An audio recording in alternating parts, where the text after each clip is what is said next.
Buen día con todos. Bienvenidos a un nuevo programa de Enfoque al Desarrollo. Esta vez hablaremos del CIADI, de Perenco y la política de hidrocarburos. Para tratar este tema nos acompaña el doctor Luis Calero, reconocido por su amplio conocimiento en temas petroleros. Bienvenido, doctor Calero. Buenos días, muchas gracias por la invitación y un saludo a sus televidentes. En días pasados se conocieron dos noticias, ¿no es cierto? La una del laudo arbitral del CIADI a favor de la petrolera Perenco, por lo que el país debe pagar 374 millones de dólares por supuestos cambios en el contrato de participación petrolera. ¿Cuál es su opinión sobre esto, sobre este litigio que tuvo Perenco con el Ecuador? Bueno, el último laudo lo que hizo es rechazar un trámite, una solicitud de anulación que realizó el Ecuador respecto del laudo que hace un año o más de un año ya emitió uno de los tribunales de arbitraje bajo las reglas del CIADI. Lo que sucede es que en el CIADI, cuando se pretende un mecanismo para dejar sin efecto o modificar un fallo, el recurso es la anulación. Entonces se solicita la anulación y se conforma un nuevo tribunal para que resuelva sobre ese pedido de anulación. Entonces lo que sucedió en este caso es que un nuevo tribunal lo que hizo es ratificar lo que un tribunal anterior ya había decretado respecto del caso Perenco, que en definitiva, hay algunos asuntos que quedan para pensar mucho desde el lado de las decisiones oficiales en el Ecuador, pero también desde el lado de la aplicación de este mecanismo a nivel internacional. Comenzaré por lo primero, obviamente que hubo un exceso de poder, un abuso de poder, digamos, por parte del entonces presidente de la República, Correa, quien modificó una condición inicial que había aprobado la Asamblea Nacional, en ese tiempo el Congreso Nacional, que fue en el año 2006, la Ley 42, mediante la cual se disponía que las empresas sujetas a contratos de participación tenían que entregar al Estado al menos el 50% de los ingresos extraordinarios que obtuvieran en la venta del petróleo que ellas tenían como producto de la participación en esos contratos. Y el señor Correa dijo, no, que sea al menos el 99%. Pero eso se vio como un mecanismo, y era claro, y aquí lo dijimos en su oportunidad, como un mecanismo para forzar a las compañías a migrar a los contratos de prestación de servicios, que era lo que él quería, pasar de participación a participación de servicios. ¿Por qué quería pasar a participación de servicios? Porque de participación de servicios el Estado tenía la disponibilidad o tiene la disponibilidad total del petróleo, mientras que en los contratos de participación la porción de las compañías, ellas la comercializan y el Estado comercializa lo suyo. Pero como la política del economista Correa en ese tiempo estaba orientada a los famosos relacionamientos con la China, entonces él requería de la totalidad de la producción. Por ahí hay que ir tratando esos caos. Pero bien, esa decisión a la postre nos llevó a esto, que un tribunal dijera que simple y llanamente hubo un abuso de poder, un abuso por parte del Estado ecuatoriano. Claro, este proceso de arbitraje inició en el 2008 y cambiaron, cuando se cambiaron las reglas, como usted bien dice, de los excedentes petroleros, el 99% para el Estado y el 1% para las empresas privadas. Y claro, Perenco apeló a la ley 42, que viene desde el año 2006 para su defensa del gobierno de Palacio. Ahora, Procuraduría nos defendió bien en este proceso y es procedente un caso de repetición. A ver, verá, mi estimado Osvaldo, yo le decía, hay dos aspectos. Lo uno de las decisiones gubernamentales, ya comentamos un poquito eso, y también sí me preocupa, voy a responder su inquietud, la siguiente, pero permítame concluir la idea anterior, y era en el sentido de que a mí me preocupan algunos temas de las decisiones arbitrales. Por ejemplo, en este caso, Perenco invocó el Tratado Bilateral de Promoción y Protección de Inversiones celebrado entre Francia y Ecuador, aduciendo que Perenco, vamos, el dueño de Perenco era de nacionalidad francesa, porque la compañía Perenco que actuaba en el Ecuador era una compañía domiciliada en Bahamas. Y la dueña de esta domiciliada en el Ecuador era también domiciliada en Bahamas. Y la dueña de esta compañía B también era domiciliada en Bahamas. Es decir, había unas 3 capas empresariales, dueñas unas de otras sucesivamente. Y solo en un 4º nivel aparecía un dueño, un señor Pierrot, algo así es el nombre, el apellido de este señor. El señor Pierrot era francés. Es decir, ¿cómo es posible que se haya extendido de tal manera la interpretación de la nacionalidad del demandante para poder justificar la violación, entre comillas, del Tratado de Inversiones entre Francia y Ecuador? Si existen 4 empresas con domicilio en Bahamas, es decir, una encima de otra, y fueron eliminando esas hasta llegar finalmente, así sí, este señor es francés y se aplica el convenio, el tratado bilateral. Entonces, eso me parece a mí forzado, una tendencia a favorecer al inversionista, a favorecer al inversionista en detrimento del Estado. Bien, lo otro, bueno, yo creo que la Procuraduría tenía poco que hacer en este caso. Era evidente el abuso de poder, el abuso estatal en el caso Perenco, era evidente, tanto más que encontrándose en proceso este arbitraje, se declaró la caducidad del contrato.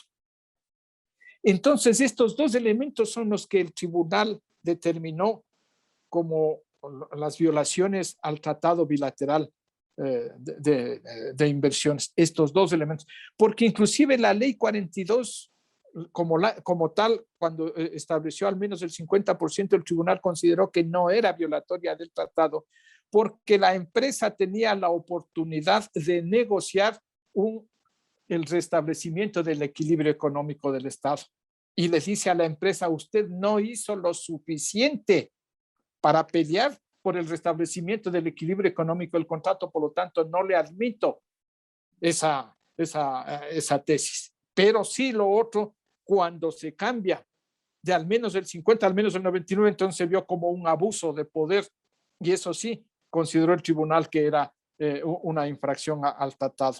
Y de igual manera, el hecho de haber declarado la caducidad mientras estaba pendiente esta decisión y mientras existían unas medidas provisionales que impedían que se tomaran determinadas decisiones que afecten a las partes que estaban en litigio. Bien, entonces la Contraloría, la Procuraduría tenía poco que hacer en este caso. Bien, ahora el tema de la repetición. El tema de la repetición es complejo. Todos sabemos que recién hace pocos días el procurador fue a entregar un proyecto de ley en la Asamblea Nacional para el ejercicio del derecho de repetición. Pero en este caso, aquí existen, si es que vamos a tomar en cuenta, por ejemplo, la ley 42 como base, porque no había habido el problema del 99%, sino había el problema inicial, la fuente que era la ley 42. Y entonces de pronto alguien va a decir que se repita a todo el Congreso Nacional, a los que aprobaron la ley, que se repita en contra del Tribunal Constitucional que declaró la constitucionalidad de esa ley, etcétera. Es decir, y dentro del gobierno, obviamente, el presidente de la República, los ministros de Energía, los que actuaron en el procedimiento de declaratoria de caducidad, es decir, habría un conjunto de funcionarios públicos y yo diría de pronto toda la institucionalidad ecuatoriana sometida a un proceso de repetición. Dudo mucho que ello vaya a ocurrir y veamos qué pasa en el tiempo. Bueno, y ahora ya hablando un poco del CIADI, que es una institución dedicada al arreglo de diferencias relativas a inversiones internacionales, ¿no es cierto?, que ha administrado la mayoría de los casos de inversión internacional. Tiene 164 países aliados o afiliados, como sea el término, y que estos 164 países han acordado que el CIADI sea el foro destinado al arreglo de diferencias entre inversionistas y en estados. Nosotros necesitamos un tercero confiable para nuestros arreglos ¿Y por qué no salimos, en primer lugar, por qué no salimos del CIADI? ¿Y por qué regresamos ahora? Bueno, la salida es evidente, ¿no es cierto? Fue una decisión del entonces presidente de la República, Correa, que para él estos tribunales eran lesivos al interés nacional. Y obviamente que ahora se ha retornado. Entonces yo creo que ni en el un caso ni en el otro caso son aceptables los extremos, porque tampoco es que el CIADI sea la panacea para que vengan las inversiones, que es más o menos lo que se está planteando en este momento. Así como el CIADI existen decenas, escúcheme, decenas de centros de arbitraje en el mundo, decenas.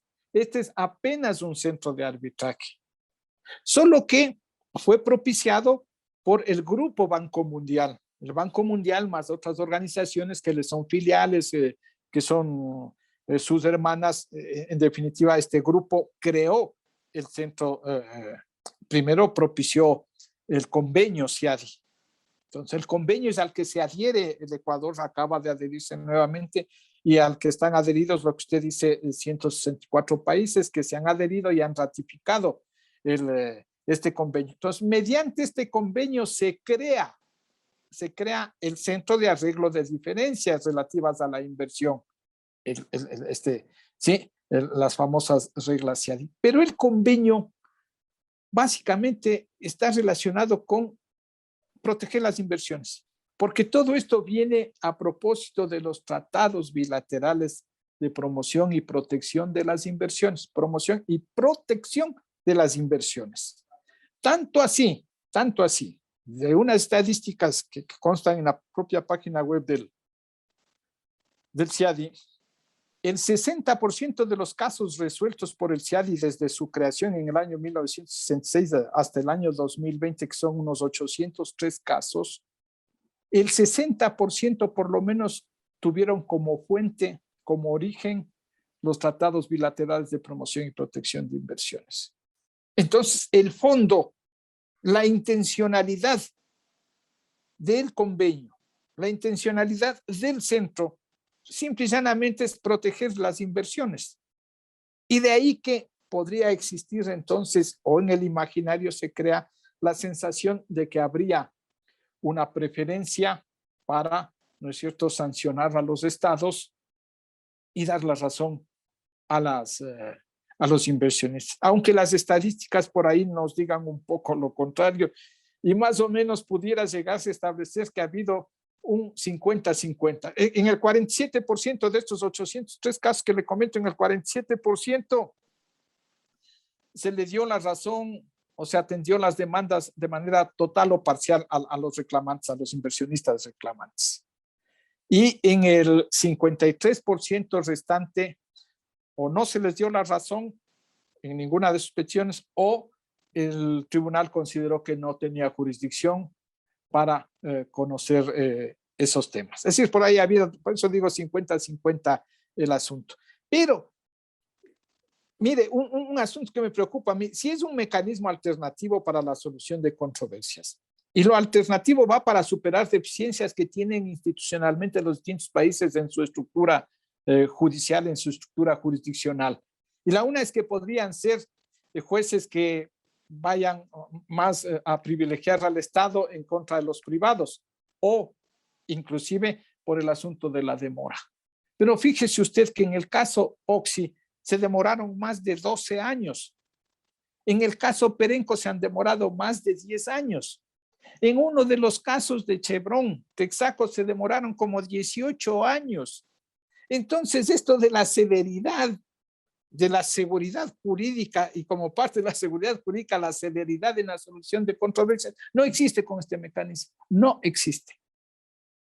¿Sí? Entonces, ahí hay que seguir pensando y repensando. Yo no creo que sea la panacea, es un elemento más. Creo que para uno de los tratados bilaterales se exige o se pide la adhesión al CIADI, pero por sí sola esa adhesión no significa que van a venir inversiones. Sí, porque además el ordenamiento jurídico nacional sí permite resolver controversias del Estado con particulares. Por supuesto que sí, pero hay una excepción, es decir, y es parte de la discusión. y hablamos del mecanismo, de estos mecanismos que son soluciones alternativas. No es la justicia ordinaria, este es un mecanismo alternativo, pero se admite que lo hagan de manera internacional tribunales, pero regionales. Es decir, cuando hablamos de regionales, entonces estaríamos hablando máximo a nivel de Sudamérica, pero pueden ser a nivel del Pacto Andino, del área andina, etcétera, pero más allá, como el CIADI, porque el CIADI no es que sea Sudamérica, ni región andina, es mundial, es mundial. Entonces, yo no sé qué va a suceder bajo esa lectura, qué va a suceder cuando haya que ratificar algunos tratados bilaterales que incluyan la eventualidad de participación en el CIADI como solución de controversias.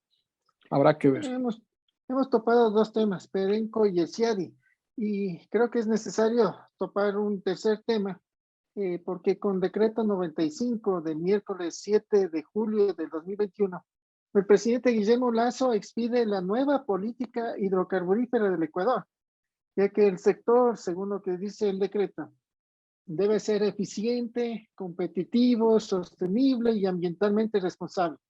Pero en el fondo lo que busca es recursos y que la producción se incremente de 500,000 barriles a 1 millón de barriles diarios. ¿Será posible esto, doctor Calero?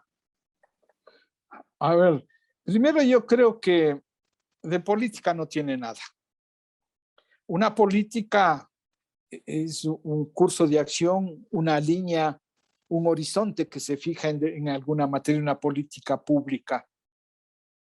Este es un listado de disposiciones que da el presidente de la República, algunas de ellas que repiten lo que ya existe en la normativa, pero que el presidente de la República dispone que el ministro de Energía fundamentalmente tenga que cumplir. Pero yo creo que el quid del asunto está en el artículo 13. Y lo dice claramente, si me permite le leo. Dice, el objetivo central del plan de acción inmediato es optimizar los ingresos estatales, para lo cual, por una parte, debe incrementarse la producción de hidrocarburos de una manera racional y ambientalmente sensible, y por otra, reducir las ineficiencias. Insisto, el objetivo central del plan, es decir, esto que denominan política, es optimizar los ingresos estatales. Ese es, en definitiva, el fondo de este asunto. Entonces, se trata de una visión fiscalista, no se trata de una visión integral de la industria petrolera como uno de los ejes fundamentales para el desarrollo del país, en tanto en cuanto es fuente de energía. Y la energía es necesaria e indispensable para el desarrollo de un país. Y entonces algunos países cuidan lo que se denomina la soberanía energética, porque requieren tener la certeza de la energía para su desarrollo, para sus planes estratégicos, sus planes de largo plazo. Para eso sirven los recursos, como por ejemplo este. Entonces, esa visión que debería existir, una visión de Estado, de futuro, no está contenida en un plan inmediato para 100 días. Por favor, eso no tiene nada de política. Es un plan, un conjunto de elementos para 100 días y que sí conllevan, mi estimado Osvaldo, una visión ideológica, una visión política, a la que tiene derecho el presidente de la República y el partido que él representa. Tienen derecho, ganaron las elecciones. Para mí no es extraño lo que han planteado, porque es su partido y ellos creen en la mínima participación del Estado en todos estos sectores. Entonces, este decreto apunta allá. Lo único que se olvidaron de encargar en este decreto, porque falta casi el abecedario de los encargos que le hace al ministro en el artículo 4. Sí, porque usted ve que llega, creo que hasta la B o hasta la W. Pero lo único que faltó y lo principal es decir que se propicien las reformas constitucionales que se necesitan para implementar esto. Porque esto está en contra de la Constitución. Sí, una de las observaciones que tengo yo es, por ejemplo, en los considerandos, habla del artículo 316 y lo pone en textual, ¿no? El Estado podrá de forma excepcional delegar a la iniciativa privada y a la economía popular y solidaria el ejercicio de las actividades en los sectores estratégicos en los casos establecidos en la ley. Eso lo pone. Pero se olvidan que el artículo 316 empieza diciendo, el Estado podrá delegar la participación en los sectores estratégicos y servicios públicos a empresas mixtas en las cuales tenga mayoría accionaria. O sea, como que se olvidaron de esa partecita con el que empieza el artículo. Así es, y no solo eso, sino que se olvidan que al decir de manera excepcional implica que la mayor parte de la participación de la gestión le corresponde al Estado y excepcionalmente al sector privado. Con este decreto se está pretendiendo revertir la ecuación de tal manera que lo grueso, lo fuerte sea el sector privado y la excepción el sector público. Porque si usted lee los encargos hacia dónde apuntan, es para minimizar la participación de la empresa pública en la gestión del sector. Y bueno, si esa es la intención, pues propicien una enmienda constitucional que diga lo contrario de lo que dice este momento tanto el 313 como el 316. ¿Sí? Que la gestión de los sectores estratégicos y que los servicios públicos, porque se olvidan que es un servicio público además y quieren tratarle como un simple y llano negocio, es un servicio público desde el punto de vista constitucional y legal. Luego se olvidan de eso y pues entonces que propicien la enmienda que diga lo contrario, que la gestión de los sectores estratégicos le corresponde al sector privado y por excepción al sector público. Si consiguen esa reforma a la Constitución, perfecto. Hay algunos puntos en el artículo, en el decreto 95. Por ejemplo, habla de reformular el modelo de contrato de participación e ir reemplazando por el de participación de servicios. Doctor, usted nos podría explicar qué mismo es el contrato de participación y cuál es el de servicios y por qué quieren cambiar nuevamente este tipo de contratos. A ver, son contratos de delegación en primer lugar. El Estado delega a un privado para que participe, en este caso, en la producción petrolera, en la exploración y explotación de petróleo, porque son contratos para eso. Entonces, en el contrato de participación, el inversionista recupera su inversión y obtiene una utilidad con una parte de la producción. Si produce 1,000 barriles diarios y han acordado que el 70% sea para la compañía y el 30% para el Estado, la compañía petrolera toma 70 barriles de cada, 700 de cada 1,000, para ponerle en 1,000 barriles. 700 y 300 son para el Estado. Con esos 700 barriles, la empresa vende esos barriles y obtiene recursos para amortizar sus inversiones, para pagar la operación y para obtener la utilidad razonable que le correspondería. El Estado simplemente con los 300 barriles utiliza en lo que la ley le permita. En el contrato de prestación de servicios, de igual manera viene un inversionista a buscar petróleo, encuentra en cantidades comercialmente explotables, entonces simple y llanamente le pagan una tarifa para con esa tarifa él tenga los ingresos necesarios para amortizar la inversión, pagar la operación y obtener la utilidad. Entonces, se hacía antes a través del reembolso. Se reembolsaba. Originalmente el contrato inicial de prestación de servicios permitía que las compañías facturen a Petroecuador y le indiquen en qué han gastado a fin de que sean reembolsados esos costos y esos gastos. Pero en el gobierno del señor Correa se dio una modificación y él dijo no, que la tarifa sea fija y no que sean estos gastos reembolsables, ¿sí? Entonces, el asunto va por ahí y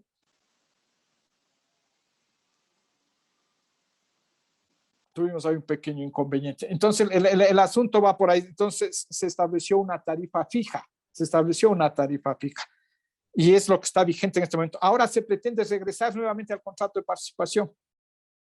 Se establecen algunos lineamientos, inclusive algunos inadecuados, pero eso lo analizaremos en su momento con un poquito más de detenimiento. Entonces, lo que se pretende es regresar otra vez a lo que ya estuvo, al contrato de participación, donde la compañía toma una parte del petróleo, lo vende y con eso recupera inversiones, es decir, paga inversiones, amortiza inversiones y paga operación. Pero también habla el decreto de identificar campos productivos que Petroecuador debe delegar para su reactivación, lo mismo el estado de las refinerías, ¿no es cierto? Bueno, me imagino que la idea será mejorar la calidad de los combustibles, incrementar la producción o la industrialización del petróleo para que salga más productos limpios como gasolinas, gas, diésel, ¿no es cierto? Y menos residuo como fue el hoy o el residuo mismo que se le conoce. También Ajá. habla de las mezclas de crudo. También, o sea, en esa parte, por ejemplo, el mercado mundial no compra específicamente un tipo de petróleo, sino que compra mezclas de petróleos. Entonces, podríamos nosotros realizar ese tipo de mezclas para poder cumplir con los requisitos que exige el mercado mundial. Vamos, yo creo que para eso hay necesidad de estudios. Está bien que se contrate un estudio para que se determine qué tipo de mezclas. Y vamos, aquí fundamentalmente es el grado API, ¿no es cierto? O sea, si vamos a hablar de estas mezclas, vea, eso se concreta en dos aspectos. Grado API y porcentaje de azufre.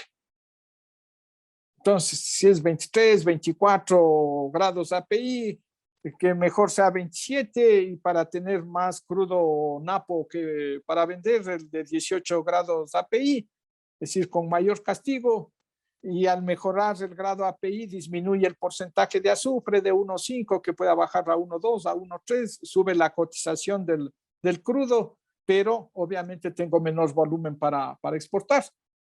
Aumento el volumen de exportación del crudo napo, pero con precio más bajo, con un castigo mayor. Es decir, ese esquema de comercialización, pero eso tiene que estar atado fundamentalmente al proceso de refinación. Es decir, lo que me permita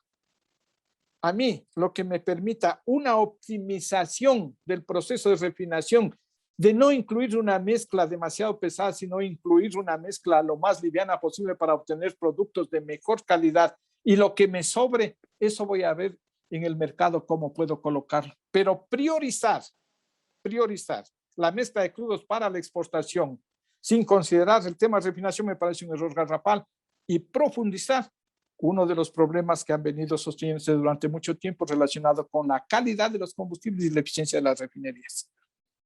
Petroecuador tiene estaciones de servicio en Galápagos, ¿no es cierto? Y vende en Galápagos al mismo precio que en el continente las gasolinas. Y también a partir del acuerdo ministerial 257 del 2011, pasaron las estaciones de servicio de frontera a propiedad de Petroecuador. Iniciaron un proceso de compra de Petroecuador de las estaciones de servicio de frontera, son 48. Y actualmente, bueno, se les ocurrió también a los gobiernos pasados vender a las estaciones de servicio que sí eran rentables. O sea, la estación de servicio acá en Quito, del Amazonas y el Oye Faro, o del sector de Ponciano, y en Guayaquil, la que estaba ubicada en la 25 de julio, ¿no es cierto? Y se quedaron con las estaciones de frontera. Y ahora, en cambio, sacan a la venta estas estaciones de servicio. Sí, mire, eso responde a la visión que tenga respecto del servicio de distribución, que es un servicio público. Usted conoce a profundidad el tema. La intención de las estaciones grandes fundamentalmente era ser una especie de regulador de precio y de calidad. Usted acuérdese cómo se regulaba el precio de la super con el precio que tenía Petrocomercial en sus gasolineras grandes, ¿no es cierto? Lo otro, lo de frontera, tiene que ver con la necesidad del control de contrabando como uno de los mecanismos, ¿sí? Entonces,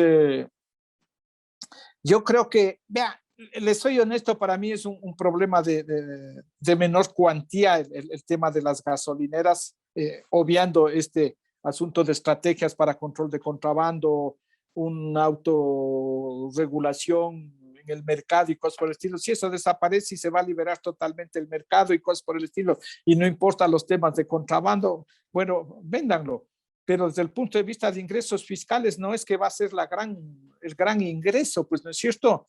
48 gasolineras, y yo no sé, solo para elucubrar, si le pongo a $1.000.000, no sé si estaré diciendo una barbaridad, cada gasolinera.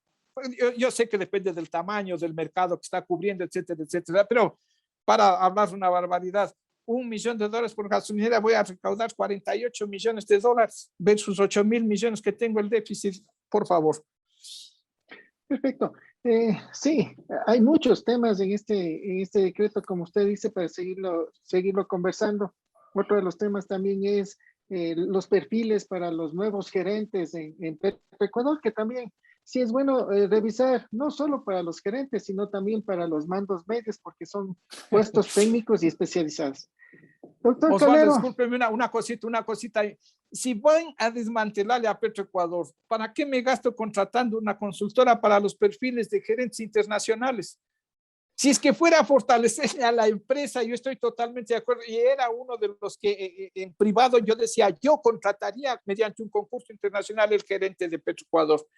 Yo lo he dicho a algunos amigos, no lo he dicho alguna vez en público, lo dije, pero yo sería partidario de eso. Pero en la medida de que sea una empresa sólida y fuerte, que le voy a fortalecer a la empresa, pero si le voy a desmantelar, caramba, es contradictorio. Gracias, Osvaldo. Gracias, mi doctor Calero, por su presencia. Y como siempre, esta es su casa. Un gusto de saludarle. Muchas gracias. Gracias, un gusto.